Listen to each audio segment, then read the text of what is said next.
So I got banned from TikTok Live for speaking about black liberation and the fact that I believe that black people should be able to have their own things without other races infiltrating our culture, our traditions, our lifestyles. We should be able to have our own black banks, our own black universities, our own black dentists, our own black dentist surgeries without there being a problem, without being called separatists or divisionists, or we're just as bad as the racists we are accusing.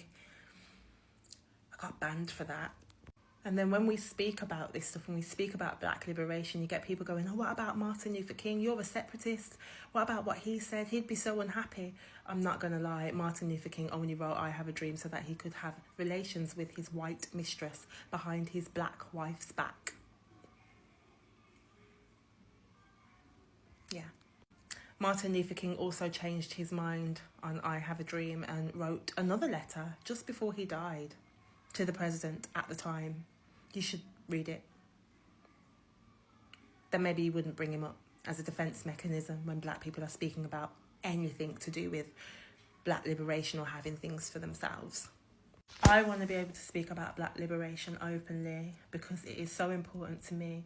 Being a political Rastafarian, being someone who heavily believes in black liberation and someone who heavily believes in Garveyism as well, I have realised that there is no safe space online for black people to come together and speak about these subjects, to speak about black history, black sociology, black psychology, black everything, because everything has a black division, trust me.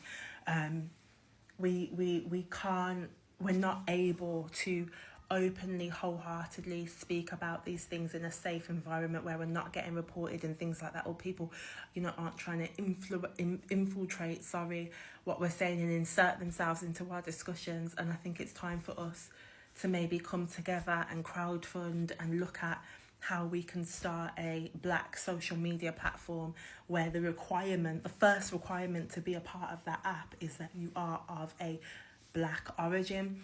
And how do we verify that? We verify that by how Hinge verifies profiles, by how dating apps verify profiles. In order to have a profile, you need to, prove that you are who you say you are on sign up. And I do think that's something that we should start looking at, a safe place for us to come together and build community and work on rebuilding community. Because remember, we are only just out of them shackles. If you look at the timeline properly, we're just out of those shackles. So we have a lot to do, a lot to rebuild, a lot to discuss. And we have to connect. And we have to do the grassroots as well. We have to start grassroots stuff. We need to have our connections to the motherland. And then we also need to start connecting with the Indigenous Australians, the Melanesians, the black people who are, not as easily accessible. We need to also start connecting together because this place ain't safe. So, yeah. Let's discuss.